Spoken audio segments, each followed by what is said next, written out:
Bonjour ou bonsoir à toutes et à tous, bienvenue dans cette partie finale de l'iceberg des sombres histoires de l'art. Dans le précédent épisode, nous avions découvert de nombreuses œuvres d'art et anecdotes au travers de notre exploration de l'iceberg. Et si certaines pouvaient être inspirantes, d'autres étaient beaucoup moins reluisantes. Et si dans la première partie je cherchais à vous fasciner, aujourd'hui il n'en sera rien.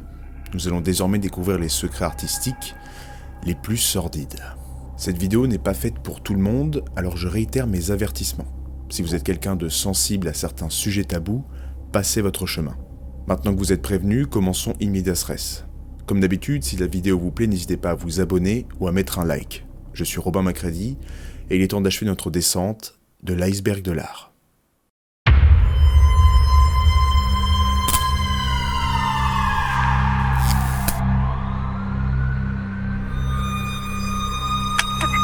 Nous croyons que ce groupe est nettement sous l'influence de Satan.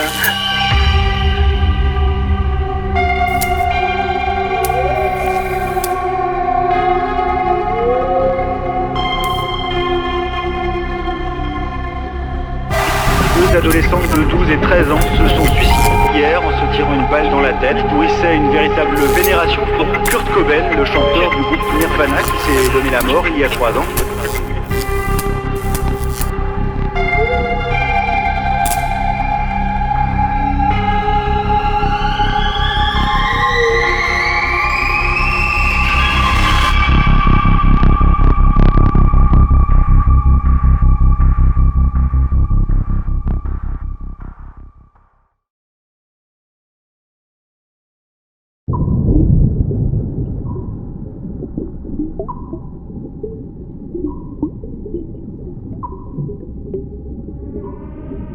Le fond de l'iceberg.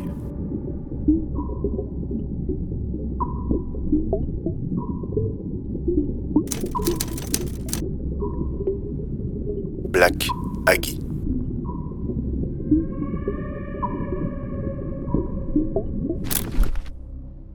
Cette figure androgyne et drapée d'un grand manteau, c'est Black Aggie, la statue maudite du Maryland.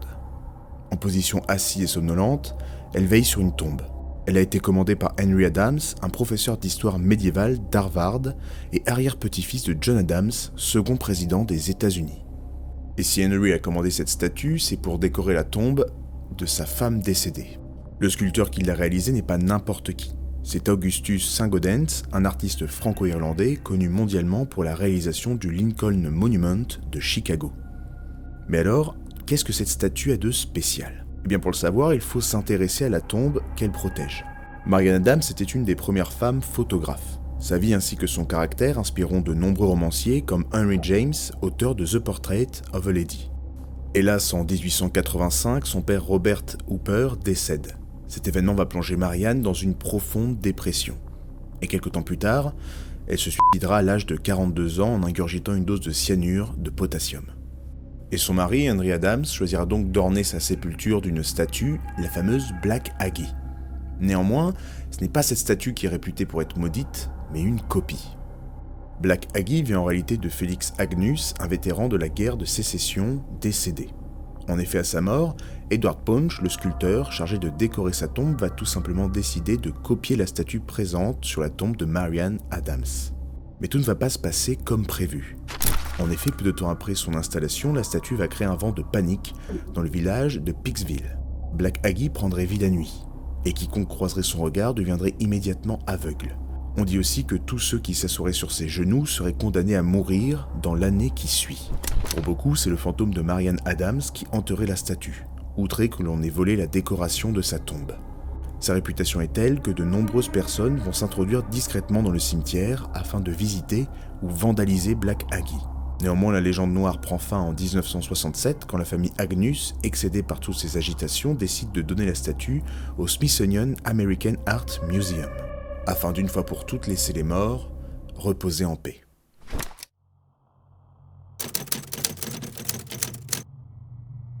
Surviving R. Kelly.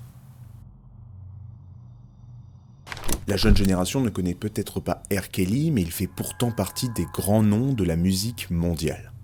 R. Kelly, c'est 75 millions d'albums vendus à travers le monde, et dans les années 90 et 2000, il est considéré comme le roi du R&B. Et vous ne connaissez peut-être pas sa carrière, mais que vous connaissez forcément cette chanson. I believe I can fly. I believe I can touch the sky. C'était un homme respecté de l'industrie musicale et de la jet-set américaine. Il pouvait notamment compter sur ses grands amis Michael Jackson et Michael Jordan.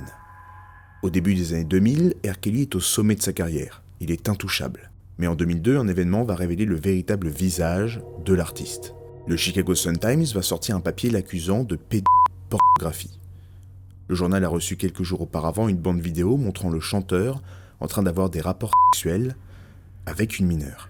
La même année, il est inculpé pour ces faits, mais plaidera non coupable et sortira sous caution. En 2008 débute le procès pour l'affaire, mais la victime refuse de témoigner et R. Kelly est acquitté de tous les chefs d'accusation. Mais cet épisode ne sera que le début des révélations faites sur l'artiste, car le pire est encore à venir. En 2019 sort un documentaire surnommé Surviving R. Kelly.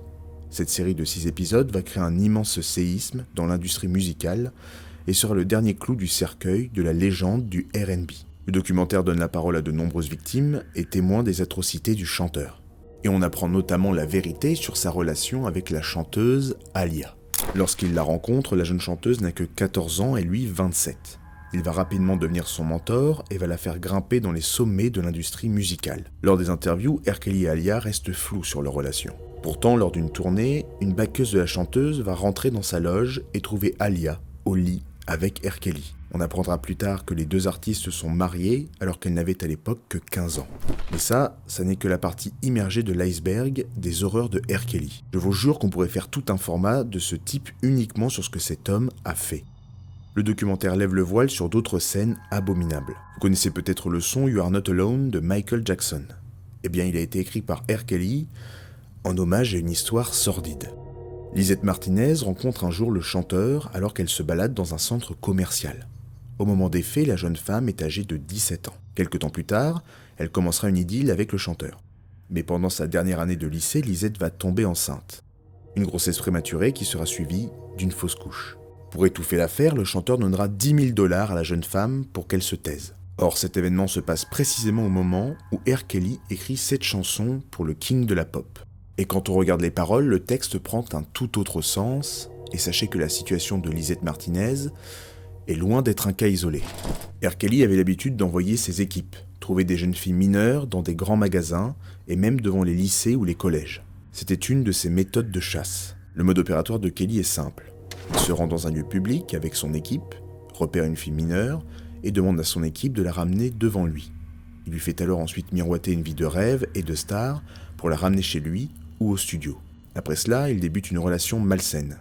Parfois, certaines d'entre elles sont droguées ou alcoolisées, et Kelly les viole. Et le pire dans tout ça, c'est qu'on a des preuves irréfutables de la culpabilité du chanteur. R. Kelly avait l'habitude de filmer ses relations sexuelles avec des mineurs. Sur ces vidéos, on peut voir des scènes de fellation, de copulation et certains fétichismes étranges de l'artiste. R. Kelly avait par exemple l'habitude d'uriner sur ses partenaires pendant ou après l'acte. Et vous vous demandez certainement comment R. Kelly n'a pas pu être inquiété de ses affaires bien avant. Eh bien, on a 2 éléments de réponse. Dans un premier temps, l'omerta du monde de la musique. Beaucoup de gens connaissaient les penchants sexuels de Kelly, c'était un secret de polichinelle. Pourtant, très peu en parlaient, de peur de s'attaquer à l'un des plus grands chanteurs américains de son époque. Mais surtout, R. Kelly avait une méthode de manipulation bien rodée. Lorsqu'il séduisait une mineure, il cherchait à la garder près de lui le plus longtemps possible. Et dans le cas où l'une d'entre elles cherchait à parler, il la payait grassement pour la faire taire. Et si elle tombait enceinte, il les forçait à se faire avorter. Des rumeurs parlent même de la création d'une secte sexuelle dont l'artiste serait le gourou, avec un harem d'une dizaine de femmes mineures. Au total, 48 femmes prendront la parole pour dire qu'elles ont été abusées par le chanteur alors qu'elles avaient entre 12 et 17 ans. En 2022, après de longues et nombreuses batailles judiciaires, R. Kelly sera condamné à 30 ans de prison et perdra la majorité de sa fortune. Je n'ai pas pu tout vous dire sur l'affaire R. Kelly, alors je vous invite évidemment à en apprendre plus, si le cœur vous en dit. Et pour terminer, le documentaire Surviving R. Kelly dévoile que le chanteur et ses frères ont été violés dans leur enfance pendant 7 ans par un membre inconnu de leur famille. On tient peut-être ici un premier élément de réponse aux atrocités de R. Kelly.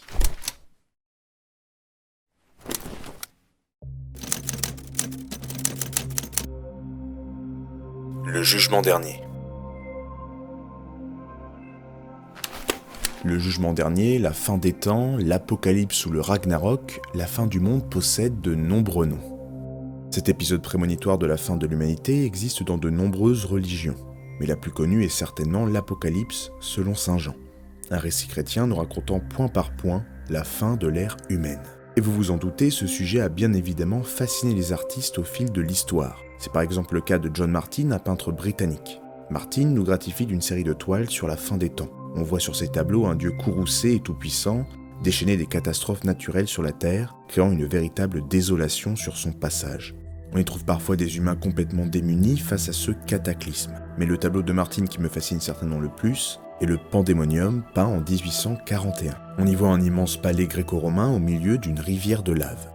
Le Pandémonium est la capitale imaginaire des enfers. Dans cette gigantesque bâtisse siège Satan. Lucifer règne ici patiemment sur ses démons. Le diable attend son heure, l'heure du jugement dernier. Il attend ce jour où il pourra remonter à la surface, pour assujettir les enfants de Dieu et affronter une nouvelle fois son père dans un combat final grandiose. Mais Martin n'est pas le seul peintre à s'être penché sur la fin du monde. On peut aussi citer l'artiste néerlandais Pierre Paul Rubens. Le grand jugement dernier nous présente une vision du dernier chapitre de l'Apocalypse. On y voit Jésus, accompagné de la Vierge Marie et des apôtres, descendre sur terre pour séparer les êtres humains élus et repousser les damnés vers l'enfer.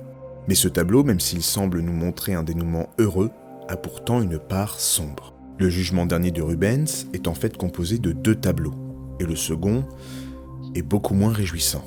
La descente en enfer des damnés représente la face cachée de la fresque apocalyptique du peintre. On y voit des milliers de corps humains tombés du ciel, chassés par Jésus. Certains d'entre eux sont marqués par les 7 péchés capitaux, et au fur et à mesure de leur chute, certains démons les agrippent pour les entraîner vers le fond quand d'autres les attendent patiemment dans les profondeurs pour les dévorer. Et pour terminer avec le jugement dernier, j'aimerais vous montrer d'autres visions uniques de l'Apocalypse. J'aimerais par exemple vous montrer la vieille Apocalypse de Samuel Coleman. On y voit une civilisation antique être réduite en cendres par la colère divine. Cette toile me fait indubitablement penser à l'incroyable peinture La Destruction de Thomas Cole. Ces 2 œuvres représentent la fin d'une époque, celle du monde romain. Pourtant, même si l'on sait grâce à l'histoire que l'épopée de l'humanité ne s'achève pas avec la chute de l'Empire romain, il règne pourtant une ambiance apocalyptique sur ces 2 tableaux. En parallèle, dans un registre plus récent, on peut aussi affilier cette vision à la toile Explosion de George Grosz. Cette fois, ce sont des buildings modernes qui sont en proie aux flammes. Cette conception de la fin des temps fut évidemment influencée par la Première Guerre mondiale, qui marqua profondément le peintre. Il y aura malheureusement toujours une raison de représenter la fin du monde, quelle que soit l'époque. Mais j'ai hâte de voir comment les futurs artistes vont réinterpréter cet épisode du chapitre final de l'humanité.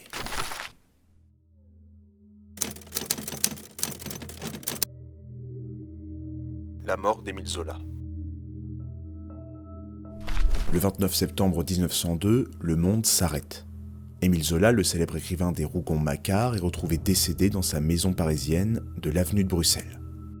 La nouvelle fait les gros titres des journaux du monde entier. L'auteur de Germinal a succombé à une intoxication à l'oxyde de carbone due à une cheminée bouchée dans la chambre des époux. La femme d'Émile Zola sera réanimée par les secours, mais pour l'écrivain, rien n'y fait. Il est mort dans son sommeil. L'enquête révélera que ce sont des petits morceaux de charbon mal éteints et une cheminée obstruée qui empoisonnera lentement les époux Zola alors qu'ils sont en train de dormir. On statue alors à l'époque que l'écrivain est décédé de mort accidentelle et l'affaire est classée dès l'année suivante. Et le 4 juin 1908, les cendres d'Émile Zola sont transférées au Panthéon, lieu où il repose encore aujourd'hui. Ça, c'est la version officielle de l'affaire, celle que vous avez appris dans les livres d'histoire ou à l'école. Et si je vous disais que l'écrivain a en réalité été assassiné? C'est en tout cas une théorie plausible et encore tenace de nos jours. Tout d'abord, Émile Zola n'avait pas que des admirateurs. En 1902, date de sa mort, on est seulement 4 ans après sa fameuse lettre « J'accuse » lors de l'affaire Dreyfus. Une affaire que Zola ne verra jamais achevée car il faudra attendre 1906 pour que le soldat Dreyfus soit innocenté. Pour rappel, l'affaire Dreyfus était cette affaire qui a déchiré la France au début du siècle. On avait alors accusé le capitaine Dreyfus d'avoir livré des documents secrets à l'Empire allemand, à l'époque ennemi de la France. La société française se divise alors entre les Dreyfusards, partisans de l'innocence du capitaine, et les anti-Dreyfusards, partisans de sa culpabilité. En plus de cela, Dreyfus étant juif, un certain climat d'antisémitisme s'était alors emparé de notre pays. Alors pas besoin de vous dire que lorsque Zola prend le parti d'Alfred Dreyfus, il se fait de nombreux ennemis parmi les anti-Dreyfusards, donnant par la même occasion un mobile pour l'assassiner. Pourtant, il faudra attendre plus de 50 ans pour que de nouveaux faits apparaissent au sujet de la mort de l'écrivain. En 1953, le journal Libération reçoit une étrange lettre signée par un certain Pierre Aquin. Pierre Aquin révèle 2 choses capitales pour notre histoire. Il affirme que l'écrivain a bien été assassiné, mais surtout, il dit connaître le tueur d'Émile Zola. Libération envoie alors un jeune journaliste, Jean Bedel, pour couvrir l'affaire. Et on peut dire que l'enquête de Jean Bedel commence mal. Tout d'abord, la plupart des dossiers judiciaires du département pour l'année 1903 ont tout simplement disparu. Il ne lui reste alors qu'une seule solution, interroger ce fameux Pierre Aquin. Le journaliste se rend alors dans la Manche pour interroger le témoin. Et voici ce qu'il lui raconte. Dans les années 20, Aquin travaille dans la région parisienne en tant que pharmacien. Il fait un jour la rencontre de Henri Buronfosse au sein d'un comité politique nommé Comité d'Union républicaine. Par la suite, les deux découvrent qu'ils prennent le même train pour se rendre au travail. Un soir, alors qu'ils attendent tous les deux leur train, les deux amis évoquent la mort d'Émile Zola. Et Buronfosse lui dit ceci. « Aquin, je vais vous dire comment Zola est mort. Zola a été asphyxié volontairement. C'est nous qui avons bouché la cheminée de son appartement. » À la fin de l'année 1902, Henri Buronfosse travaille en tant que ramoneur sur un bâtiment voisin de la maison d'Émile Zola. Lui et plusieurs compères ont profité du va-et-vient des ouvriers pour repérer la cheminée correspondant à la chambre du couple. Au mois de septembre, ils apprennent qu'Émile Zola va bientôt rentrer dans sa maison parisienne. Buronfosse et ses complices montent alors sur le toit de la maison de Zola et bouchent la cheminée de la chambre des époux. Et le lendemain de son retour, le matin très tôt, ils remontent sur le toit pour déboucher la cheminée et sont ensuite partis incognito. Et je dois désormais vous préciser 2 choses sur ce témoignage. Dans un premier temps, si je vous ai parlé de ce comité d'union républicaine où se sont rencontrés Aquin et Buronfosse, ce n'est pas pour rien. Le comité est en réalité une assemblée ultranationaliste et Buronfosse est un habitué des milieux d'extrême droite. Lors de l'affaire Dreyfus, il est membre de la Ligue des Patriotes, une association anti-dreyfusarde ayant condamné la prise de position de l'auteur avec sa lettre « J'accuse ». On a donc un mobile pour l'assassinat d'Émile Zola. Mais la seconde chose que je dois vous préciser, c'est les différentes difficultés auxquelles se heurte ce témoignage. Tout d'abord, nous sommes face à un témoignage posthume et indirect. En effet, Buronfosse est mort quelques semaines après avoir révélé toutes ces informations à Aquin. En plus de cela, certains pourraient penser que toute cette histoire est une pure invention du pharmacien normand. Alors on ne saura jamais réellement comment est mort Émile Zola, mais je pense que cette théorie ne fait pas de mal à sa légende.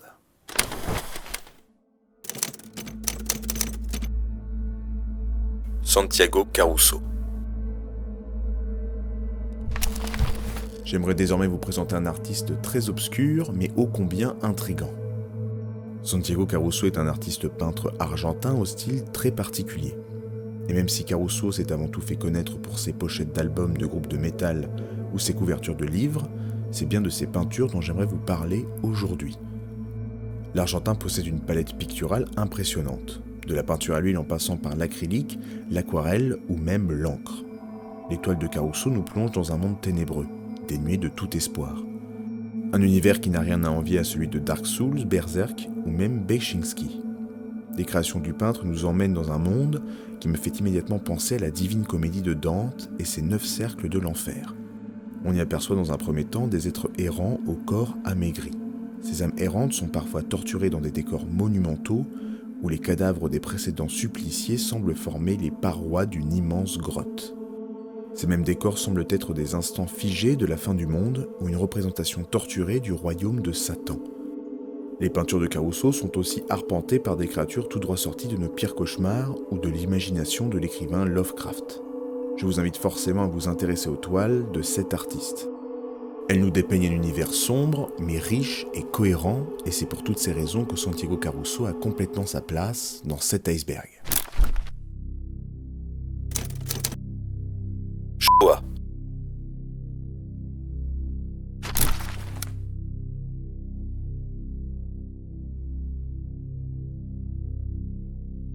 Si je devais vous citer une des œuvres qui m'a le plus marqué, Shoah en ferait certainement partie.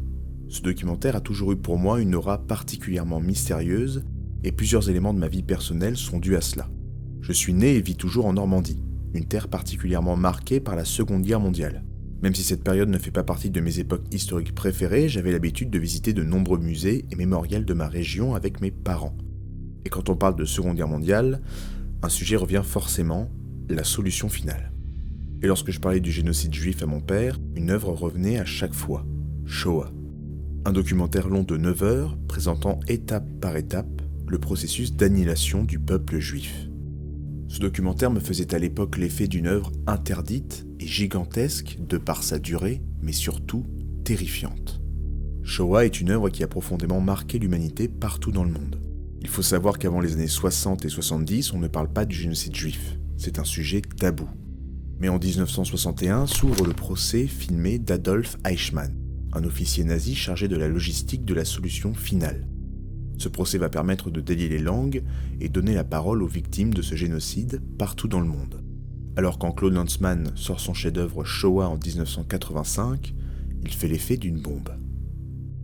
Dans son documentaire, Lanzmann donne la parole à des victimes ou témoins de ces événements. Alors cela ne semble pas si exceptionnel, mais il faut bien comprendre qu'à cette époque, ce type d'interview était très rare.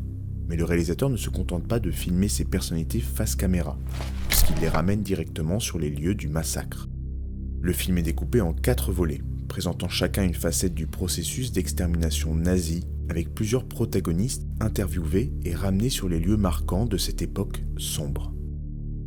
Ainsi, le premier volet se concentre sur l'extermination par camion à gaz au camp de Chelmno, le second sur les camps de la mort de Treblinka, le troisième sur le camp d'Auschwitz-Birkenau, et le quatrième sur l'extermination du ghetto de Varsovie. On suit plusieurs récits de survivants nous racontant des anecdotes à glacer le sang. Mikhail Pochebnik raconte reconnaître sa femme et ses enfants alors que des cadavres sont descendus d'un camion à gaz. Simon Srebnik est un des 2 seuls rescapés du camp de Chelmno, sauvé par sa voix mélodieuse que les nazis faisaient chanter quand ils en avaient envie. Simon retrace la manière dont les corps étaient brûlés après avoir été exécutés ou gazés. Ou pour finir, une des images m'ayant le plus marqué se trouve dans la bande-annonce du film. On y voit un homme pleurer au simple son que fait une locomotive se mettant en marche. Lanzmann donne même la parole à des habitants de la région, qui confessent qu'à l'époque, ils savaient ce qui se passait derrière ces murs. Le visionnage de Shoah est un choc, même encore aujourd'hui. Ce documentaire est très certainement le témoignage le plus marquant que l'on peut trouver sur cette époque que l'on préférerait oublier. Un témoignage pour l'histoire, le film étant désormais inscrit au patrimoine des mémoires du monde de l'UNESCO. Cette œuvre phare a permis de mettre des images, mais surtout des mots, sur la plus grande extermination de masse que l'histoire n'ait jamais connue.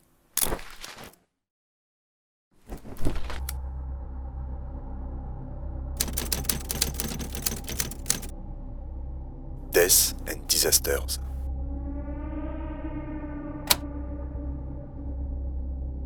Je ne vais pas vous faire l'affront de vous présenter Andy Warhol. On connaît tous les peintures colorées du leader américain du pop art. Vous connaissez certainement Warhol grâce à son fameux diptyque de l'actrice Marilyn Monroe. Eh bien sachez que l'actrice et ses sérigraphies vont jouer un rôle capital pour l'œuvre que je vais vous présenter. Le 4 août 1962, l'actrice américaine est retrouvée morte dans son domicile de Los Angeles. Elle a succombé à une overdose de barbiturique, un puissant dépresseur médicamenteux. Le décès prématuré du sexe symbole américain va faire les gros titres des journaux. Les États-Unis sont en deuil. Mais le trépas de Marilyn va aussi inspirer un des grands artistes de son époque. Peu de gens le savent, mais c'est suite à l'annonce de sa mort que Warhol se décide à peindre ses fameuses sérigraphies. Certaines, comme le fameux Shot Sage Blue Marilyn, seront même réalisées 2 ans après la mort de Monroe. Mais cet événement médiatique va provoquer un changement chez Warhol. Et si la célébrité et la consommation étaient les thèmes phares du peintre, un troisième bien plus sombre allait faire son apparition, la mort. En parallèle des Marilyn, Warhol va débuter une nouvelle série d'œuvres intitulée Death and Disasters. Cet ensemble d'œuvres présentera le mode de vie américain jusque dans sa mort, l'exposition devant originellement s'intituler Death in America. Les sujets des sérigraphies de Death and Disaster sont absolument terrifiants et très éloignés de l'esthétique habituelle de l'artiste. Les scènes représentant de terribles accidents de voitures. Les cadavres des automobilistes sont encore présents sur les lieux, on peut même y voir d'abondantes traces écoulées d'huile de moteur ou de sang. Et le pire dans cette histoire, c'est que ces toiles ne sont pas des mises en scène. Le peintre américain a repris de véritables photos de presse du photographe John Whitehead. Les corps et voitures accidentées sont donc bien réels. La plus connue d'entre elles est certainement Green Car Crash, la seule sérigraphie peinte en vert et non en noir et blanc. La scène précède une course-poursuite avec la police dans les rues de Seattle. Le conducteur du véhicule a perdu le contrôle de sa voiture à près de 100 km/h avant de percuter un poteau électrique, mettant tragiquement fin à sa course effrénée avec les forces de l'ordre. Mais il existe d'autres œuvres de Warhol liées à Death and Disaster. Voici celle qui m'horrifie certainement le plus, Big Electric Chair. Réalisée en 1967, cette œuvre d'art est une réponse à la controverse autour de la peine de mort aux États-Unis dans les années 60. Je trouve cette œuvre fascinante. Un incroyable climat mortifère se dégage de ce tableau. La chaise, posée au milieu d'une salle froide et lugubre. La faible lumière révélant de légers détails comme les sangles servant à attacher et retenir les détenus en train de se débattre donne un cachet particulier à la toile. Warhol met l'homme face à ses propres contradictions, mais surtout face à sa propre fin.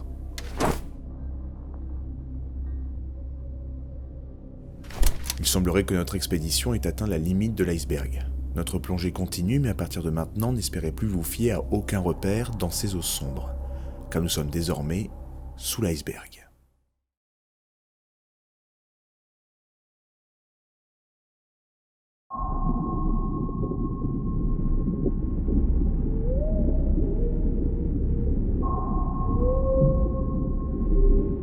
Sous l'iceberg.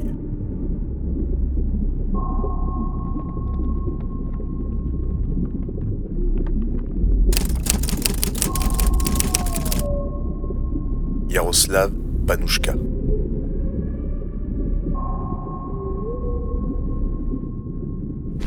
Il faut maintenant que je vous parle d'un artiste peintre aux toiles dérangeantes, Jaroslav Panuška. Né en Bohême en 1872, Jaroslav Panuška est un artiste tchèque surréaliste.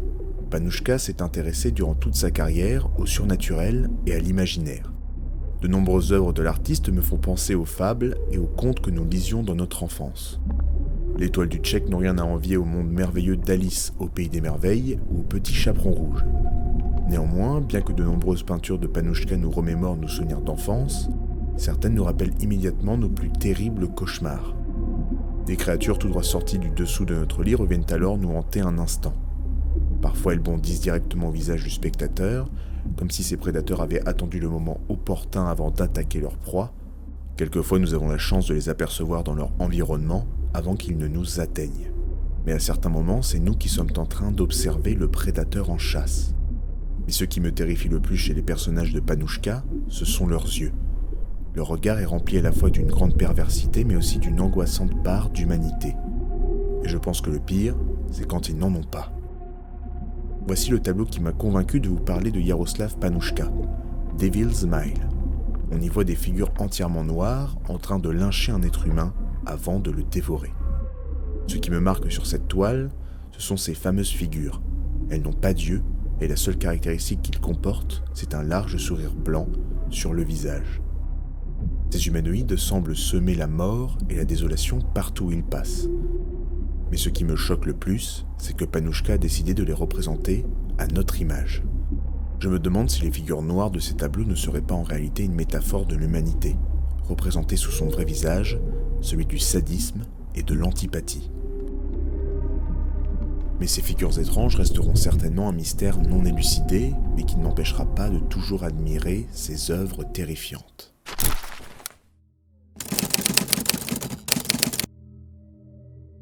Balkan baroque. En 1997, cela va maintenant faire 6 ans que la Yougoslavie et les Balkans sont à feu et à sang. La guerre est une nouvelle fois aux portes de l'Europe. Ce conflit meurtrier voit s'affronter différentes ethnies culturelles et religieuses slaves sur le territoire yougoslave. Le conflit est marqué par de nombreux massacres et épurations ethniques, comme lors du massacre de Srebrenica, qui voit 8000 Bosniaques être décimés par des unités de l'armée serbe sous les yeux des casques bleus de l'ONU. L'époque sera marquée par des images fortes, telles que celle de la ville de Sarajevo bombardée et assiégée pendant presque 4 ans, avec au bout plus de 10 000 morts civils pendant le siège. Et pourtant, les nations ne font rien. L'Europe et l'OTAN ont le visage tourné vers l'Irak de Saddam Hussein en pleine tension avec les pays occidentaux suite à l'invasion du Koweït. Et c'est dans ce contexte qu'une artiste yougoslave va émerger pour tirer la sonnette d'alarme sur la situation des Balkans. Marina Abramović est une artiste performeuse serbe.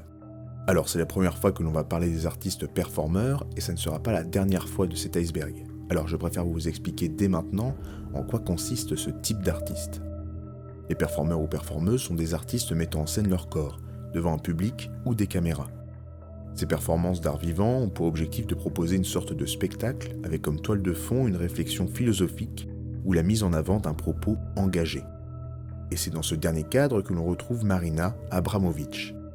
La même année, Marina se présente à la Biennale de Venise, une sorte de grand concours de l'art contemporain. Pour cette 47e édition, elle décide de présenter une installation nommée Balkan baroque. On retrouve l'artiste vêtu d'une simple robe blanche au milieu d'un tas d'os de bœuf ensanglantés. Et c'est alors que Marina se met à nettoyer le sang des os avec un pinceau. This brought him here.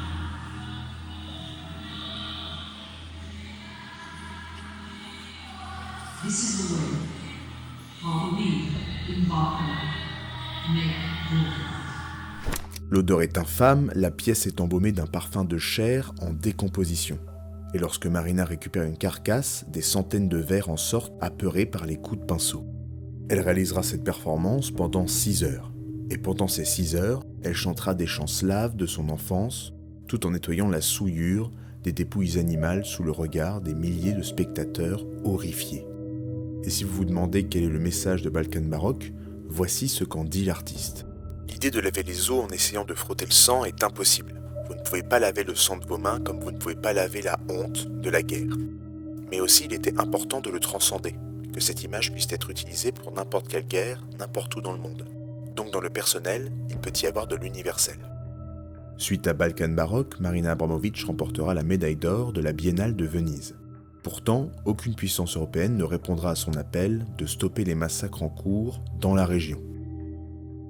Il faudra encore attendre 4 ans et 100 000 morts pour que les conflits cessent dans les Balkans, une région qui reste encore aujourd'hui très instable.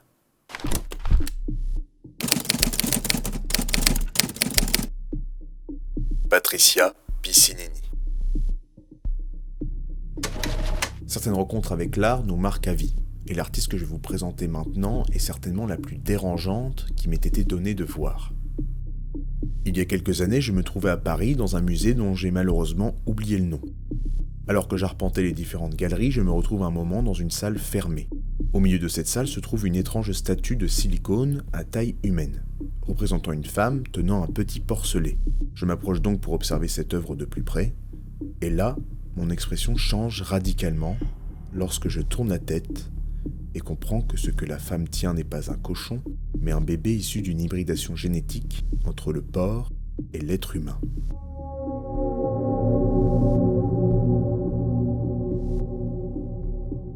Cette œuvre se nomme Le Lien. Elle fut ma porte d'entrée dans l'écœurant bestiaire de Patricia Piccinini. Cette artiste australienne cherche à démêler le lien entre l'homme et la nature et surtout entre la morale et les recherches scientifiques. Et cette volonté de lier l'art et la science se retrouve jusque dans la création de ses œuvres.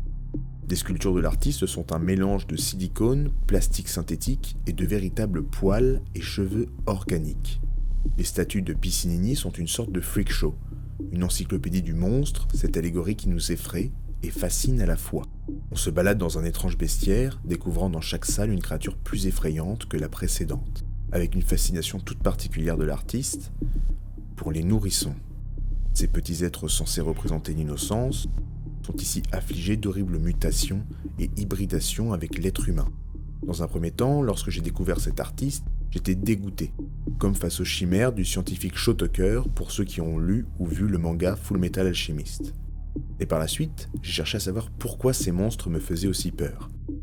Et la réponse est pourtant simple. En vérité, que ce soit dans n'importe quel art, lorsque l'on parle de monstres, on parle en réalité de l'être humain. Ces créatures ne sont qu'un prétexte pour renvoyer à l'humanité son véritable visage. Le monstre est en fait un miroir déformant montrant notre part animale et tous les cauchemars qui vont avec.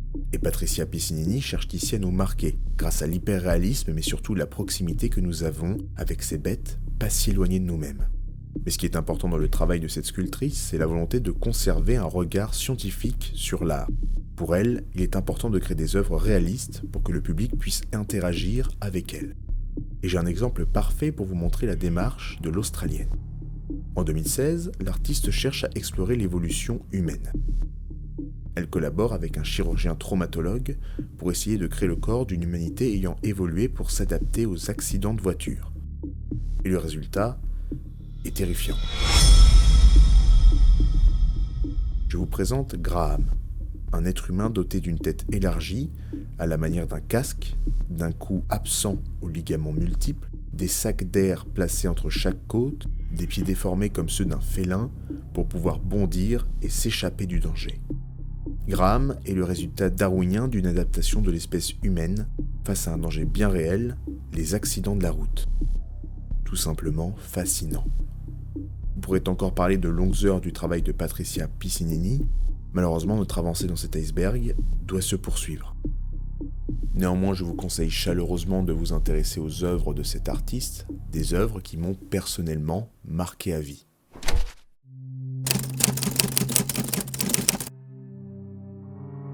L'effet Werther. En 1774 sort le dernier roman de l'écrivain allemand Goethe. Ce livre nommé Les souffrances du jeune Werther raconte les déconvenues amoureuses d'un jeune homme nommé Werther qui à la fin du roman se suicide. Quelque temps plus tard, une vague de suicides par arme à feu ravage l'Allemagne. De nombreux jeunes hommes mettent fin à leur jour en s'inspirant du héros du roman. On tient alors le livre de Goethe pour responsable. Et 200 ans plus tard, le sociologue américain David Phillips constate une augmentation significative des taux de suicide chaque fois qu'un fait divers traitant de ce même sujet a lieu dans le pays. C'est alors que Phillips étudie le cas du roman de Goethe et en sort alors une théorie scientifique nommée l'effet Werther. Ce que vous devez retenir de cette théorie, c'est que la couverture médiatique d'un fait suicidaire pourrait être responsable postérieurement d'une vague de suicides qui imiterait le premier suicide.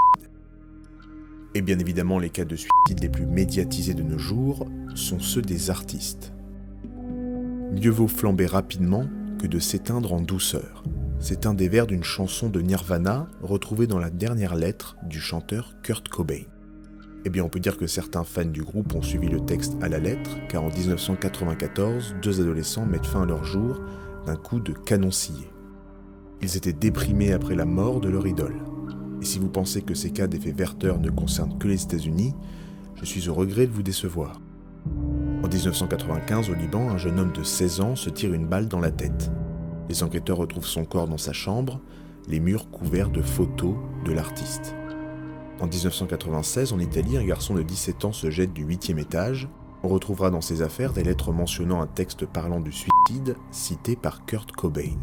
Et malheureusement, nous n'avons pas non plus été épargnés. Valentine et Aurélie, 2 adolescentes de 12 et 13 ans, se sont suicidées hier en se tirant une balle dans la tête. Elles ont utilisé le pistolet du père d'Aurélie. Ces collégiennes de 5e nourrissaient une véritable vénération pour Kurt Cobain, le chanteur du groupe Nirvana qui s'est donné la mort il y a 3 ans. Et il semble bien qu'elles aient voulu imiter son geste. Franck Leroy et Bruno Ardouin. Et tout ce que je viens de vous dire, c'est uniquement pour le cas de Kurt Cobain. L'effet Werther est un point terriblement important du monde artistique d'aujourd'hui. Un monde complètement surmédiatisé. Cette surmédiatisation et le fanatisme toujours plus important des fans mènent parfois à ce genre de dérive, aux fins totalement dramatiques.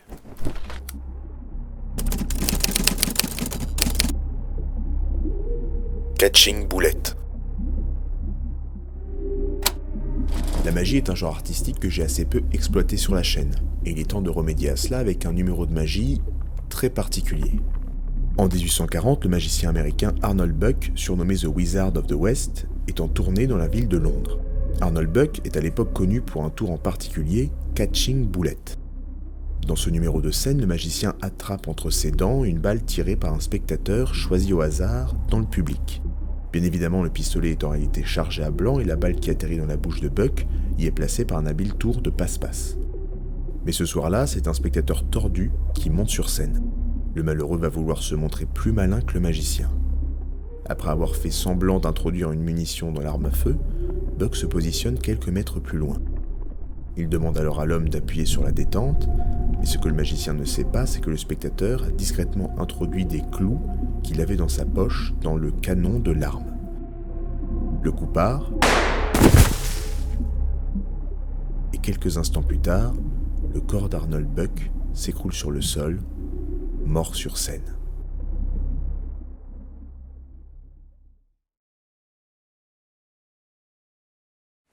Eh bien mes amis, cette sordide histoire achève cette partie de l'iceberg. Mais restez, ne vous inquiétez pas, nous n'en sommes qu'au début de la fin. Bienvenue dans les profondeurs.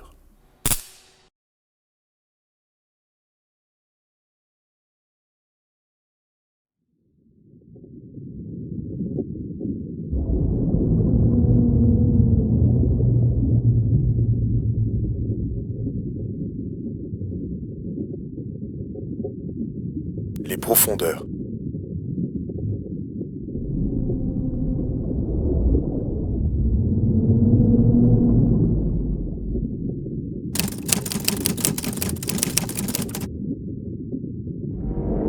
Chris Burden's Transfixed.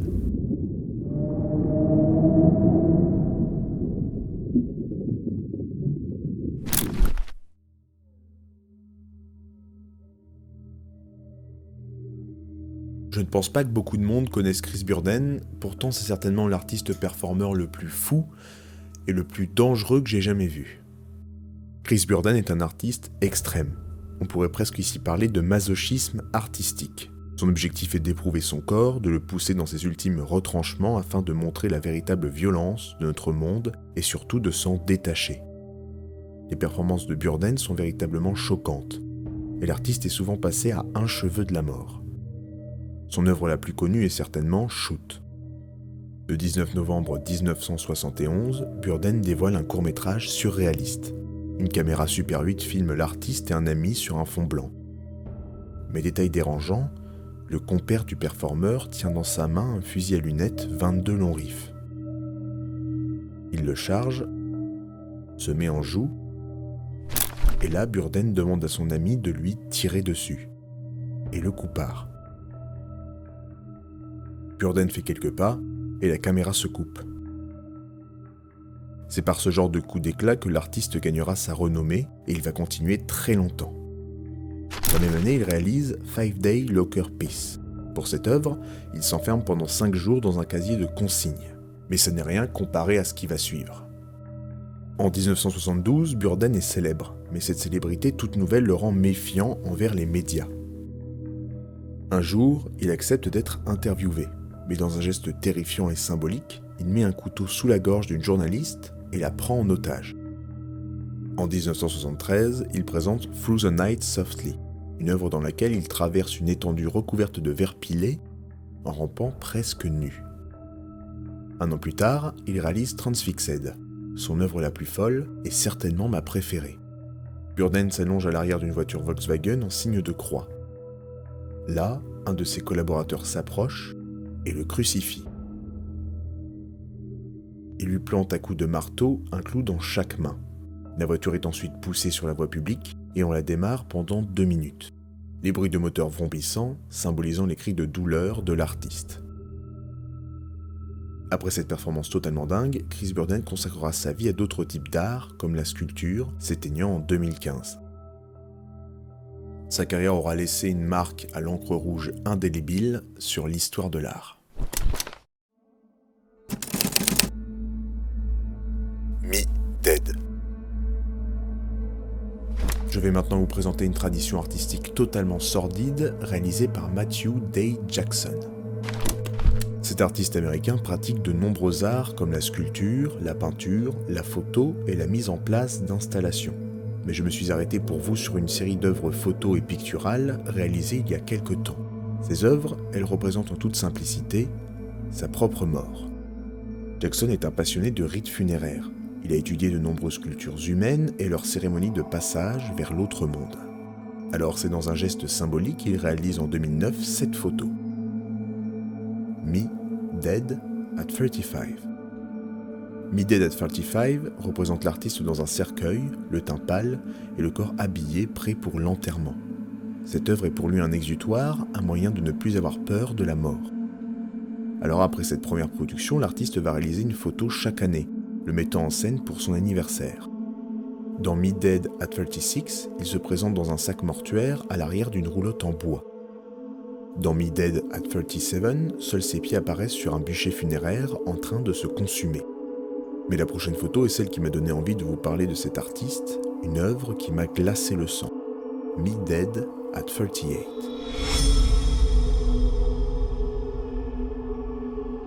Dans cet épisode de la série Me Dead, Jackson présente son corps, décharné, en train d'être dévoré par des vautours. On reconnaît parfaitement le visage de l'artiste grâce à sa barbe et ses cheveux. Il y a quelque chose de terrifiant dans ce tableau, une sorte de retour brutal à la réalité primaire du monde. Mais surtout, j'ai l'impression que le squelette crie à l'aide, en nous regardant droit dans les yeux. J'ai l'impression que la carcasse est encore en vie et qu'elle est en train de se faire dévorer sous nos yeux de spectateurs. C'est une œuvre totalement effroyable qui a parfaitement sa place dans notre iceberg. Mais si vous pensez que Jackson s'est arrêté là, alors vous allez être surpris. J'ai presque rien trouvé sur Me Dead at 39, la seule chose que j'ai pu entrevoir, c'est une vague description et cette photo qui traînait sur un des forums. Encore plus glaçant. Décidément, il semblerait que Matthew Day Jackson n'ait pas fini de nous surprendre.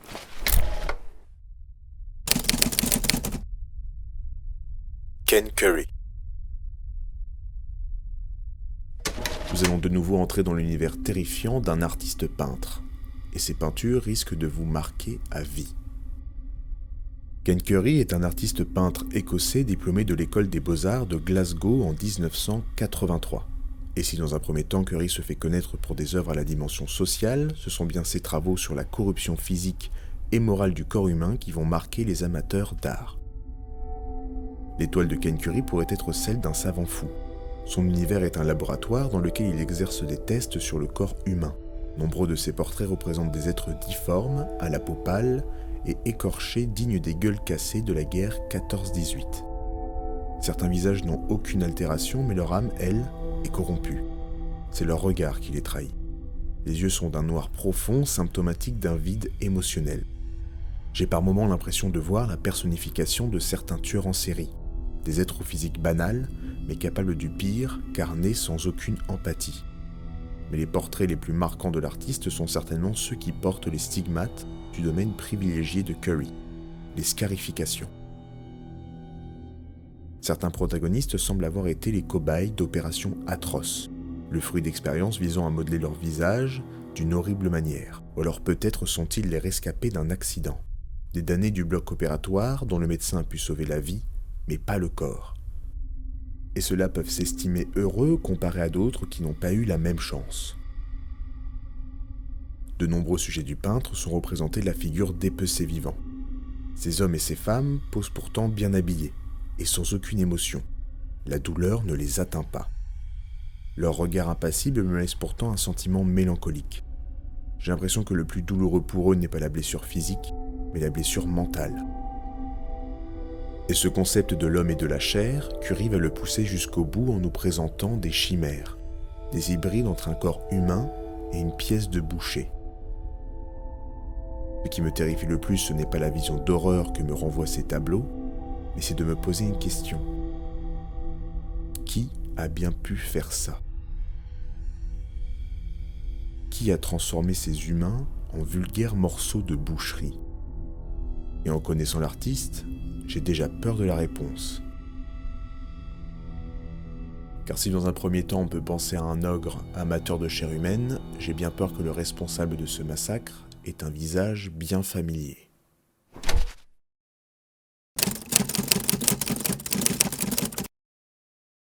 The Hiroshima's Panels.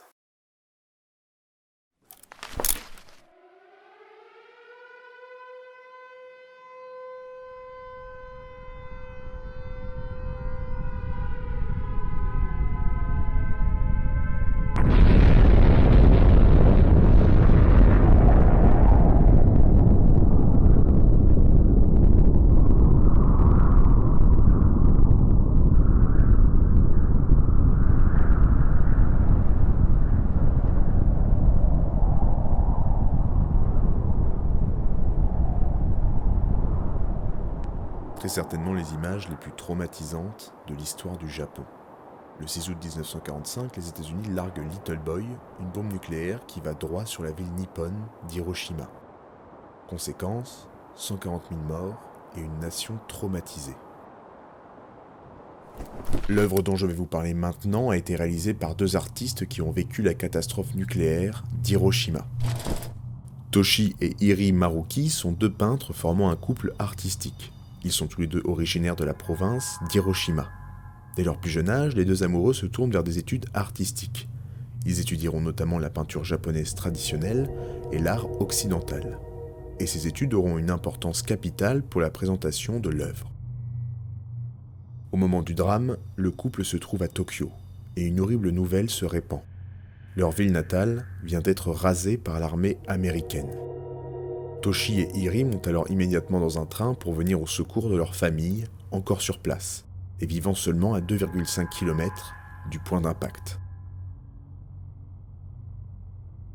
Quand nos deux protagonistes arrivent sur place, c'est une scène d'horreur qu'ils observent. J'ai vu quelque chose que je n'aurais jamais dû voir. La maison familiale tenait encore debout, mais le toit, les tuiles et les fenêtres avaient été pulvérisés par le souffle de l'explosion. En rentrant dans le bâtiment, des morceaux de bols et de casseroles recouvraient le sol. Mais l'horreur ne faisait que débuter. De nombreux réfugiés s'étaient rassemblés dans la bâtisse, dont certains membres de leur famille. Ils les retrouvèrent gravement blessés ou malheureusement morts. Nous avons perdu notre oncle à cause de la bombe atomique. 2 jeunes nièces ont été tuées. Notre sœur cadette a été brûlée, notre père est décédé au bout de 6 mois. De nombreux amis et connaissances ont péri. Après cette vision d'horreur profondément traumatisante, les Maruki tentèrent d'aider comme ils le pouvaient. Mais au bout d'un moment, les nerfs lâchent. Nous avons transporté les blessés, incinéré les morts, cherché la nourriture et trouvé des feuilles de tôle brûlées pour réparer le toit.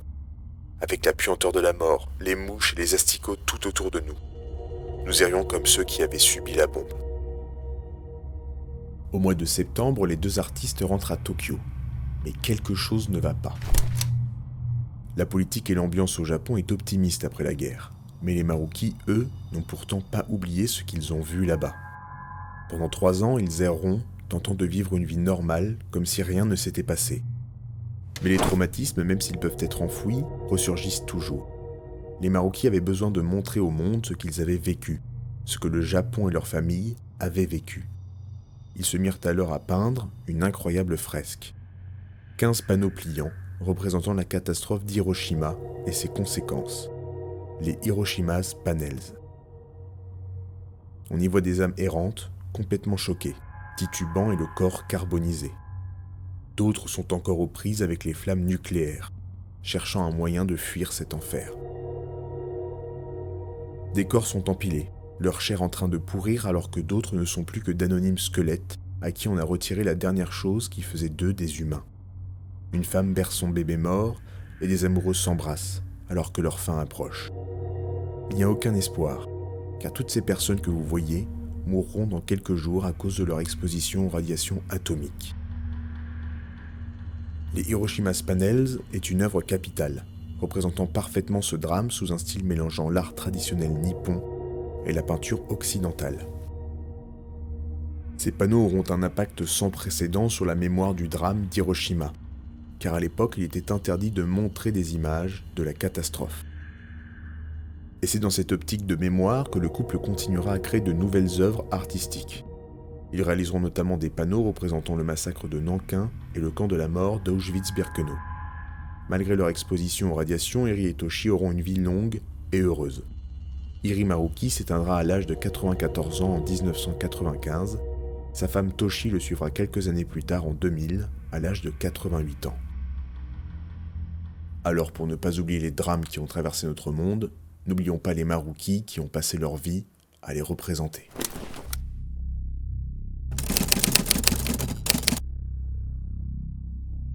Jayne Mansfield. En 1972, après la mort de Marilyn Monroe, le trône du sex symbole d'Hollywood est toujours vacant. Les studios américains veulent alors absolument lui trouver une remplaçante au même physique avantageux qui ramènera de nombreux hommes dans les salles obscures.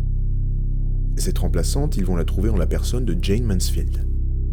À l'époque, l'américaine est une actrice de seconde zone, qui fait parler d'elle principalement pour sa plastique généreuse. Elle se cantonne au rôle de jeune blonde idiote malgré son QI de 163, soit 3 points de plus que celui d'Einstein. Et si on pourrait au premier abord penser que Mansfield est une énième victime du système machiste hollywoodien, il n'en est rien. En effet, l'artiste est une véritable révoltée. On lui déconseille de se marier, et bien elle se mariera au total 3 fois. Les studios lui déconseillent d'avoir des enfants, elle en fera 5 de 3 pères différents. On lui demande de garder sa nudité pour le cinéma, elle sera en première couverture de magazines totalement nue. Et évidemment, on voudrait qu'elle ait une vie calme et rangée, elle passera ses soirées entre alcool et LSD. Hollywood se lasse rapidement d'elle, car trop incontrôlable, et les journalistes ne sont pas dupes et qualifient la jeune femme de doublure d'une imitation. Vers la fin de sa carrière, elle est totalement droguée et réalise de petits spectacles dans des nightclubs miteux à la clientèle masculine douteuse. Et après son show, elle rentre pour coucher ses enfants. Et c'est d'ailleurs cette fin de carrière qui va nous intéresser car elle finit de manière brutale. Le 29 juin 1967, la star est en route pour la Nouvelle-Orléans, où elle doit participer à une émission de télé. Elle se déplace avec son chauffeur, son amant du moment, et 3 de ses enfants à bord d'une Buick Electra. L'actrice se trouve à l'avant du véhicule et ses 3 enfants dorment sur la banquette arrière. Vers 2h25 du matin, le chauffeur est surpris. Un semi-remorque freine brutalement devant eux. Il freine, mais il est trop tard. La voiture de Jayne Mansfield s'encastre dans le poids lourd. Le visage de l'actrice percute de plein fouet l'arrière de la remorque. Son crâne est explosé et son cerveau est projeté hors de sa tête. Les seuls rescapés de l'accident seront les 3 enfants. Sur les lieux du drame, les journalistes prennent 7 photos. On y voit le corps de l'actrice, la tête recouverte d'un drap noir, mais détail terrifiant, une forme blanche se trouve sur le pare-brise de la Buick. Cette forme blanche, c'est la perruque de Jayne Mansfield, projetée à l'avant du véhicule après l'écrasement de tête qui lui a été fatal. Une fin tragique pour une carrière hollywoodienne en dents de scie.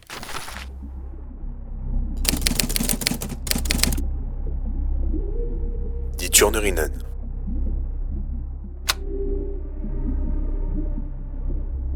La peinture dont on va maintenant parler n'a absolument rien d'effrayant au premier abord. D'ailleurs, je peux vous la montrer dès maintenant. Sur la toile, rien de choquant. Simplement 4 hommes en train de courir en sous-vêtements dans un décor gréco-romain. Rien d'exceptionnel. Et même le titre du tableau n'est pas spécialement alarmant, Die Turnerinnen veut simplement dire les gymnastes en allemand. Donc voilà, on a simplement un groupe de gymnastes en train de faire leur jogging d'entraînement. Alors peut-être que c'est son auteur qui va nous poser problème. Non plus, c'est un illustre inconnu, Gerhard Keil, un peintre allemand anciennement professeur et homme politique. Mais si je vous dis que la toile a été peinte en 1939, là, vous voyez où je veux en venir. Die Turnerinnen est certainement la plus grande œuvre de propagande nazie. Les 4 hommes qui font de la course à pied ne sont pas de simples gymnastes, c'est la représentation du surhomme arien. Tout dans ce tableau fait directement ou symboliquement référence à l'idéal humain et à la politique nazie. Par exemple, 4 hommes, ce n'est pour moi pas une coïncidence, mais une référence aux 4 branches de la croix gammée du Troisième Reich. Et si on continue sur les athlètes, vous allez voir que rien n'est laissé au hasard. Leur musculature bien dessinée se réfère au culte du corps parfait. Le mouvement identique des coureurs montre leur uniformité. Ils font corps ensemble derrière le meneur. La course pieds nus démontre leur résistance et leur confiance. Leur regard déterminé et sans peur, tourné vers l'avenir, le futur. Leurs shorts sont blancs, couleur de la pureté, dans ce cas-là la pureté raciale. Et je ne vous ferai pas l'affront de vous préciser que les gymnastes sont bien évidemment blonds aux yeux bleus. Il n'y a pas que les personnages qui sont problématiques dans ce tableau. Le décor est aussi une affirmation de la puissance allemande. Le ciel est bleu et dégagé. C'est une nouvelle fois un symbole de la pureté. Mais c'est véritablement les décors qui proposent le plus de références insidieuses à l'idéologie nazie. Le sol est en perspective mais bien droit. Il représente l'ordre sur lequel les Allemands doivent se reposer pour marcher d'un pas sûr vers l'avenir. Et les bâtiments et les cyprès sont typiques des représentations grecques et romaines. L'Antiquité est ici utilisée pour montrer une civilisation droite et solide. Die Turnerinen n'est pas un simple tableau. Il dépeint l'image eugéniste d'une race supérieure apportant la civilisation et l'ordre aux races inférieures. Et j'espère que ce tableau vous aura montré que parfois derrière des images anecdotiques se cachent des messages cherchant à nous manipuler et à prouvoir un modèle de société nauséabond. Et ne croyez pas un seul instant que ce n'est plus le cas à notre époque.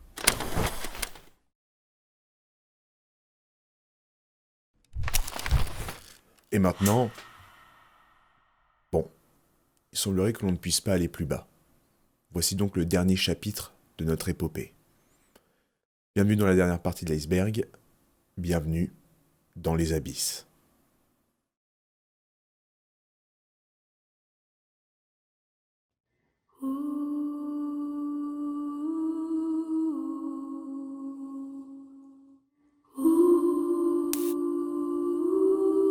Les abysses.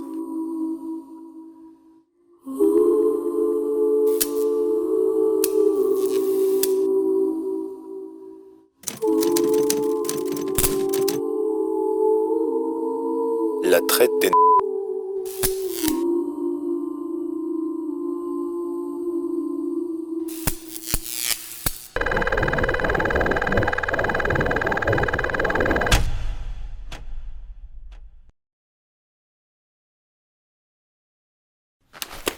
On va ici retrouver un de nos vieux amis de cet iceberg, le peintre Théodore Géricault.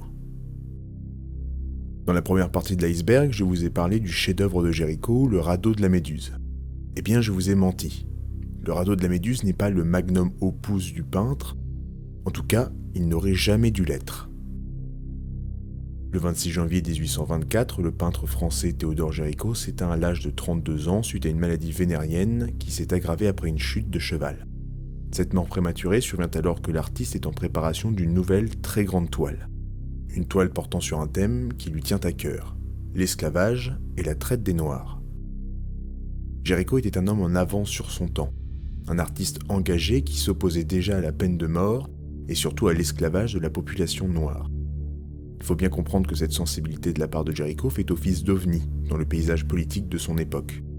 Très peu de personnes partageaient les idées avant-gardistes du peintre.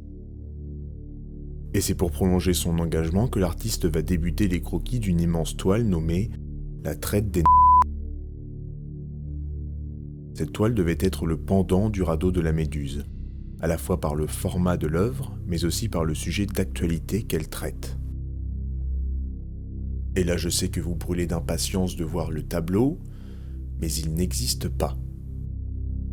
L'artiste n'a jamais pu achever son projet avant sa mort. La traite des Noirs est donc une œuvre inachevée, une œuvre qui n'a jamais vu le jour. La seule trace qu'on a de cette toile, c'est une sanguine. Pour faire simple, une sanguine, c'est un croquis aux couleurs ocre, dont la technique se rapproche de celle de la craie ou de la pastel. Et cette sanguine, la voici. Vous avez donc devant vous la seule représentation de ce qui aurait dû être le chef-d'œuvre de Géricault. On peut y voir un homme blanc en train de frapper un homme noir, portant un collier d'esclave. Autour de cette scène centrale, c'est la cohue. Des hommes et des femmes noirs, outrés, sont en train d'être rassemblés et frappés par des négriers. La plupart des personnages sont nus. Alors cela s'explique par le fait que c'est un croquis préparatoire. L'artiste représente donc tous les personnages dénudés avant de leur rajouter des vêtements. Ou alors peut-être que le peintre avait prévu de travailler les corps et les peaux comme il l'avait fait pour le radeau de la Méduse. Et voilà, c'est à peu près tout ce que je peux vous dire sur ce tableau. La traite des de Jéricho est une tragédie. Un chef-d'œuvre inachevé qui aurait dû marquer son temps de par sa violence, mais surtout par son caractère engagé sur un sujet trop peu traité dans l'histoire de l'art. Jéricho fait partie de ces artistes qui ont gagné leur célébrité après leur mort. Une mort qui, pour ce peintre français, arrive beaucoup trop tôt, nous laissant un goût amer devant ce qu'il aurait accompli de son vivant.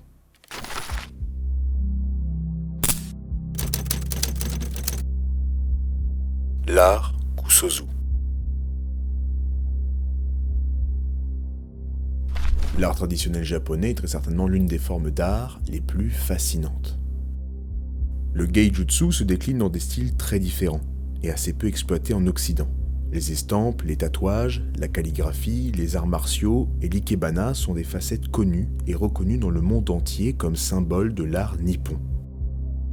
Mais comme partout ailleurs, l'art japonais possède une part sombre. Nous avions précédemment parlé des danses macabres dans cet iceberg, et bien sachez que le Japon possède lui aussi ce même style de peinture. Kusozu, c'est le nom que porte l'art macabre japonais. Cette forme d'art est assez peu connue du grand public, car la plupart des aquarelles Kusozu se trouvent dans des temples bouddhistes, interdits au public. Cette discipline artistique consiste à peindre des cadavres en décomposition. Ces œuvres d'art sont une véritable énigme encore aujourd'hui, même si elles avaient une grande importance auprès des moines bouddhistes. Les aquarelles Kusozu se décomposent en 9 parties, représentant chacune une étape du faisandage d'un corps humain. L'objectif est le même qu'en Europe, se rappeler qu'un jour ou l'autre, quel que soit notre rang et nos faits de vie, la mort nous rattrape. Pourtant, les figures représentées sur celle-ci sont exclusivement féminines. Mais alors, pourquoi ?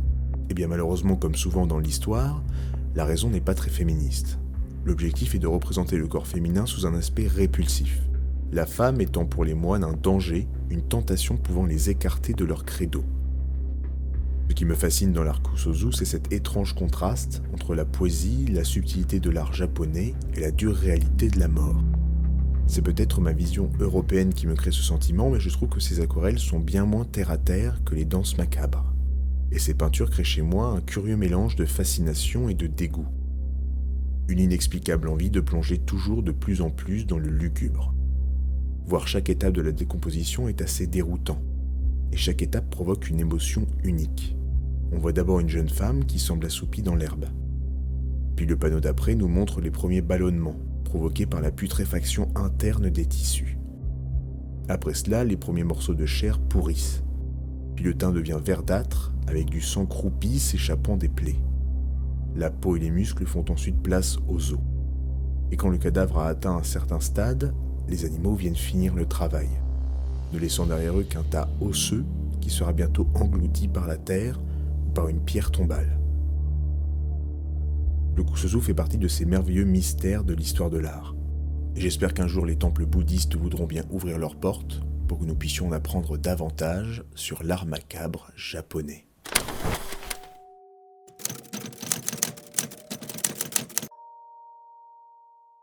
I can't be a bride anymore.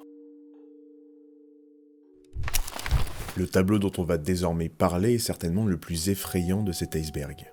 Et la meilleure manière de vous le prouver, c'est de vous le montrer dès maintenant.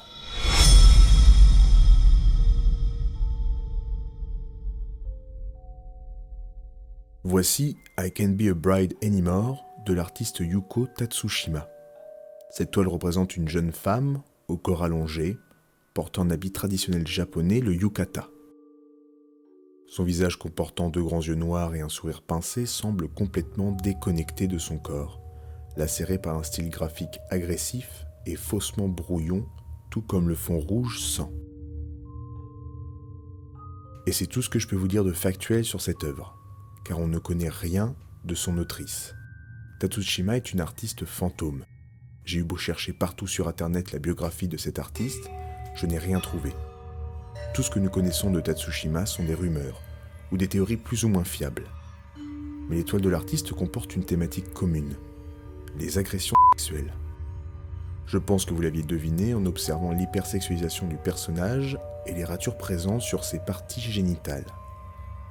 Alors malgré le peu de connaissances que nous avons, j'aimerais vous proposer une théorie qui semble faire consensus sur la signification du tableau. Il semblerait que I Can't Be a Bride Anymore soit un autoportrait d'un épisode vécu par la peintre. Tout d'abord, regardons le titre. Je ne peux plus être une épouse. L'artiste emploie la première personne du singulier, c'est déjà un indice. Mais alors, pourquoi cette femme ne peut plus être une épouse ? Bien parce qu'un autre homme que son mari a pris sa virginité. Parce qu'un homme l'a violée. La femme que l'on voit a été outragée. Son corps comporte les séquelles, mais sa figure, elle, doit garder la face devant la société. Et autre question, qui a bien pu violer Yuko Tatsushima ? Certaines théories avancent qu'elle aurait pu être agressée durant son enfance par un proche de sa famille. Néanmoins, je ne crois pas personnellement à cette thèse. Et c'est encore une fois le titre qui me fait dire cela. Je ne peux plus être une épouse signifie qu'elle était déjà une femme mariée au moment du drame. Ce qui veut dire que le viol est survenu après son mariage. Mais une hypothèse sur l'histoire de ce tableau me glace encore plus le sang. Et si c'était son propre mari qui l'avait violée ? Et si en réalité nous avions devant nous une femme abusée tous les jours par l'homme qu'elle a épousé ? Une femme à bout de souffle, sur le point d'exploser. Mais malheureusement pour nous, I Can't Be a Bride Anymore, tout comme son autrice, restera un mystère qui ne sera certainement jamais résolu.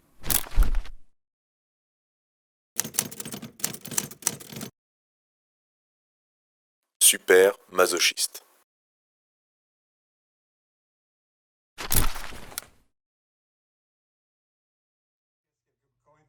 Going through my head, and I started humming this little ditty. Started humming the tune to Supercalifragilistic. So I wrote this song. And I know the Disney people, if any Disney people are here, they will probably tell me to cease and desist, and believe me, I will, but not yet. In my own time. Super masochistic, cystic fibrosis. He should have died when he was young, but he was too precocious. How much longer he will live is anyone's prognosis. Super masochistic, cystic fibrosis. I'm the little, I'm gonna die. I'm the little, I'm gonna die. I'm the little, I'm gonna die. I'm the little, I'm gonna die. When he was born, the doctor said he had this bad disease. It gave him awful stomach aches and made him cough and wheeze. Any normal person would have buckled from the pain, but Super Bob got twisted, now he's into whips and chains. I'm the little, I'm gonna die. And you get there, do that before I kill myself. I'm the little, I'm gonna die. 40 years have come and gone, and Bob is still around. He's tied up by his ankles and he's hanging upside down. A lifetime of infection, and his lungs all filled with phlegm. The CF would have killed him if it weren't for S&M. Oh, super masochistic, cystic fibrosis. Super masochistic, cystic fibrosis. Super masochistic, cystic fibrosis. Super masochistic, cystic fibrosis. Thank you.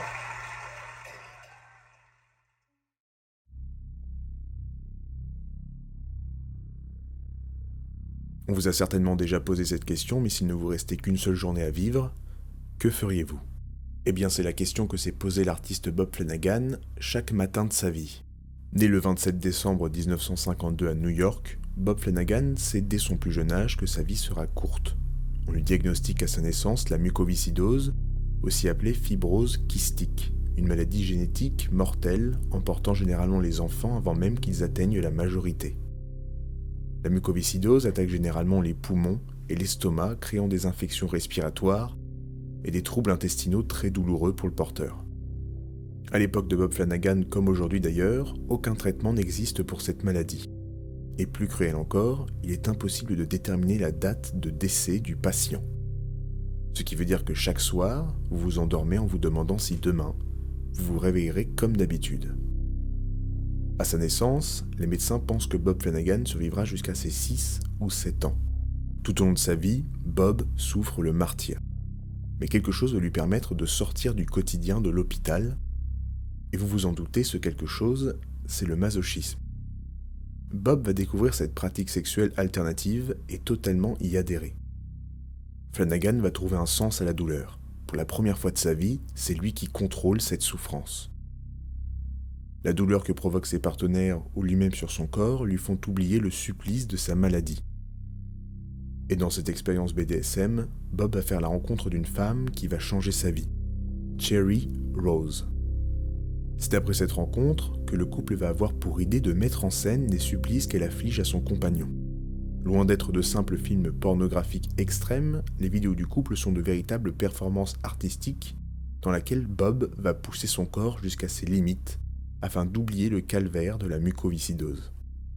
Avec Cherry, Bob Flanagan devient le super masochiste, l'un des artistes performeurs les plus fous du monde. Les vidéos du couple Flanagan comportent des images choquantes, voire écœurantes. J'ai plusieurs fois dû stopper mon visionnage en plein milieu d'une vidéo car j'étais sur le point de vomir. Dans l'œuvre Autopsie, on voit Cherry transpercer le pénis de Bob avec des aiguilles de couture. Dans d'autres performances, elle l'entaille avec un couteau avant de coudre son pénis à ses testicules.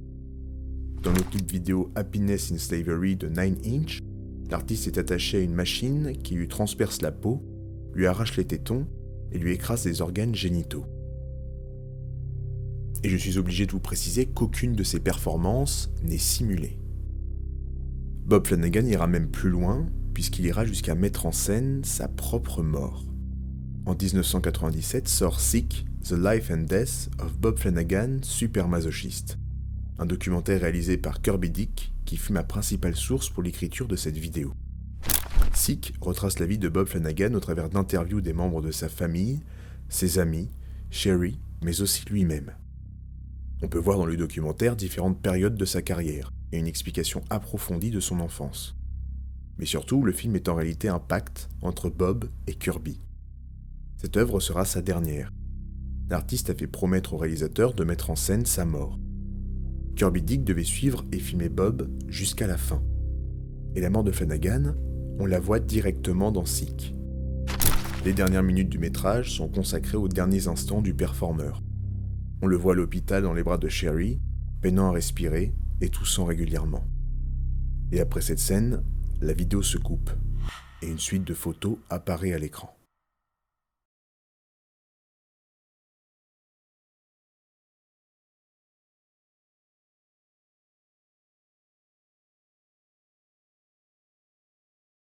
On voit les infirmiers emporter le corps de Bob, et la dernière photo nous montre sa chambre vide. Sick se termine sur une scène d'enterrement et un petit film réalisé par l'artiste avant sa mort. Bob Flanagan s'éteint le 4 janvier 1996 à l'âge de 43 ans, alors que tous les médecins le condamnaient avant ses 8 ans.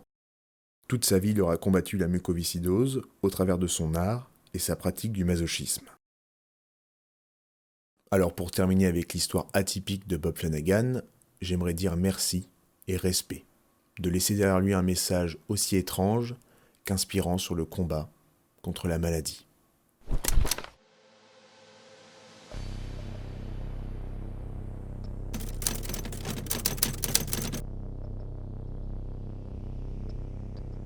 Le cœur supplicié.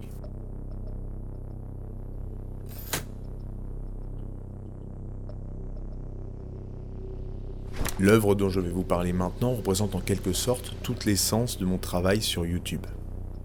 C'est une œuvre d'un artiste très connu mais qui cache entre les lignes un terrible secret.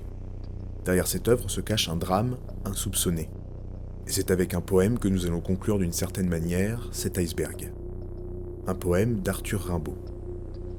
Le cœur supplicié est un texte poétique composé en 1871 par le célébrissime poète français Arthur Rimbaud. Le cœur supplicié. Mon triste cœur bave à la poupe. Mon cœur est plein de caporal. Il lance des jets de soupe. Mon triste cœur bave à la poupe. Sous les colibés de la troupe, qui lancent un rire général. Mon triste cœur bave à la poupe, mon cœur est plein de caporal. Itifalique et Pioupiesque, leurs insultes l'ont dépravé, à la Vesprée ils font des fresques. Itifalique et Pioupiesque, au flot abracadabrantesque, prenez mon cœur qu'il soit sauvé. Itifalique et Pioupiesque, leurs insultes l'ont dépravé. Quand ils auront tari leur chic, comment agir au cœur volé, ce seront des refrains bachiques. Quand ils auront tari leur chic, j'aurai des sursauts stomachiques, si mon cœur triste est rabalé. Quand ils auront tari leur chic, comment agir au cœur volé. Quand on lit pour la première fois Le Cœur supplicié, on pense dans un premier temps à l'histoire d'un chagrin ou d'une rupture amoureuse racontée par l'auteur. Le cœur de Rimbaud semble atteint par une profonde douleur, le faisant baver. On pourrait alors imaginer que le mot bave désigne ici de chaudes larmes versées par l'organe du poète. Les jets de soupe pourraient être un marquage de la honte de l'artiste, se recroquevillant dans sa peine à la poupe, c'est-à-dire à l'arrière, d'une certaine manière, caché. On a donc face à nous un classique de la poésie, un auteur se confiant sur ses déboires amoureux et ses émotions. Mais ça, c'est une lecture moderne de l'œuvre, car à l'époque, les termes que je viens de vous citer n'ont pas du tout la signification qu'ils ont aujourd'hui. En fait, derrière ces mots se cache une histoire bien plus sordide que la fin d'une idylle. Le 19 juillet 1870, l'Empire français dirigé par Napoléon III déclare la guerre à son voisin, la Confédération d'Allemagne du Nord. Quand la guerre débute, Rimbaud a à peine 15 ans à l'époque. Pourtant, son jeune âge ne lui empêche pas d'avoir l'esprit libre et de rêver de la capitale. Le garçon fugue alors de sa maison de Roche dans les Ardennes et prend le train pour Paris. Malheureusement, n'ayant pas un sou en poche, il se fait arrêter à Gare du Nord. Il envoie alors une lettre à son professeur et ami Georges Isambard pour qu'il vienne le chercher en prison. « Cher monsieur, ce que vous me conseillez de ne pas faire, je l'ai fait. Je suis allé à Paris, quittant la maison maternelle. Arrêté en descendant de wagon, pour n'avoir pas un sou et devoir 13 francs de chemin de fer, je fus conduit à la préfecture, et aujourd'hui j'attends mon jugement à Mazades. Si vous ne recevez de moi aucune nouvelle mercredi avant le train qui conduit de Douai à Paris, prenez ce train. Venez ici me réclamer par lettre ou en vous présentant au procureur. En priant, en répondant de moi, en payant ma dette. » Le futur poète passera 4 jours en prison. Et c'est durant ces 4 jours que se produit notre drame. En pleine période de guerre, la prison est remplie de caporals et de piou-piou, de jeunes soldats mobilisés. Un soir, les recrues sont ivres et décident de prendre à partie le jeune homme détenu dans les geôles. Et c'est là qu'ils commettent l'irréparable. Le Cœur supplicié de Rimbaud nous conte en réalité le récit du collectif qu'a subi le poète dans cette prison. Et des détails ne trompent pas. Après ce récit, des phrases comme « Mon cœur est plein de caporal », « Il lance des jets de soupe » devient tout de suite plus terrifiant. Je vous laisse deviner ce que signifient ces jets de soupe et ce que la poupe, l'arrière, peut bien représenter. Rimbaud fait mention de termes itifaliques, c'est-à-dire allégoriques du phallus. Et les auteurs du crime sont même nommés directement avec caporal ou de manière détournée avec pioupiesque. Le cœur de l'auteur est sali par les rires, les insultes et les colibés de ses geôliers. Beaucoup de spécialistes pensent qu'il faut dans ce poème remplacer cœur par cul ou corps. Mais c'est en réalité la dernière phrase qui révèle pour moi toute la tragédie de ce poème. Le texte se finit par « Quand ils auront tari leur chic, comment agir au cœur volé ». J'y vois ici une faute volontaire d'Arthur Rimbaud qui aurait dû terminer son poème par « au cœur violé ».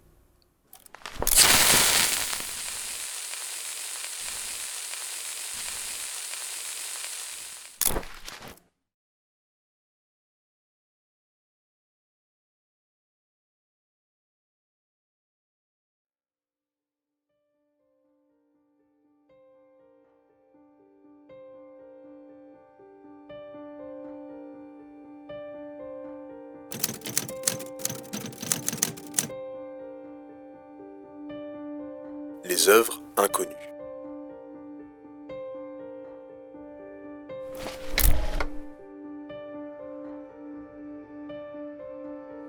Il y a un petit peu plus d'1 an, je postais ma première vidéo sur YouTube.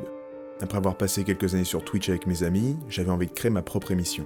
Une émission dans laquelle je pourrais vous partager ma passion pour les œuvres d'art et essayer de vous faire découvrir quelques pépites, les plus effrayantes possibles bien sûr.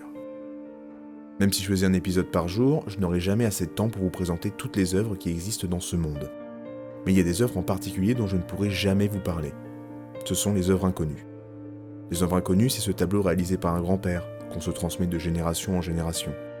Une sculpture qui restera éternellement dans votre grenier. Les premiers films de gamins rêvant de devenir réalisateur. ou simplement nos dessins d'enfance laissés à l'abandon dans un vieux tiroir.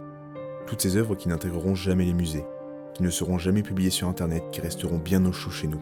Toutes ces œuvres qui nous ont fait grandir, qui nous ont affûté notre regard artistique et notre vision du monde. Toutes ces œuvres qui font qu'un jour, un gars de 20 ans se rêve vidéaste et décide de se lancer sur YouTube pour partager sa passion. Ces œuvres d'art, ce sont certainement les plus précieuses, car derrière chaque tableau, chaque sculpture, chaque film, chaque musique, il y a en fait nos sentiments, nos émotions, mais surtout, notre histoire. Alors gardons ces œuvres inconnues près de nous, pour ne jamais oublier. L'art a changé ma vie. Il m'a permis de calmer mes angoisses grâce à quelques coups de crayon sur une feuille, de me faire des amis en parlant de films dans la cour de récré, de me faire voyager avec quelques lignes écrites sur une feuille. Il m'a fait rêver, pleurer, cauchemarder, aimer et haïr. Mais surtout, il a réalisé le rêve d'un petit garçon qui un jour a allumé une caméra dans sa chambre pour vous raconter des histoires. Bonjour, bonsoir à tous, et bienvenue sur la chaîne Macrédit, et dans ce premier épisode de mon nouveau format, les sombres histoires de l'art. Alors merci à toutes et à tous de me suivre depuis un an, et maintenant je n'ai plus qu'à vous dire à très bientôt pour un nouvel épisode des sombres histoires de l'art.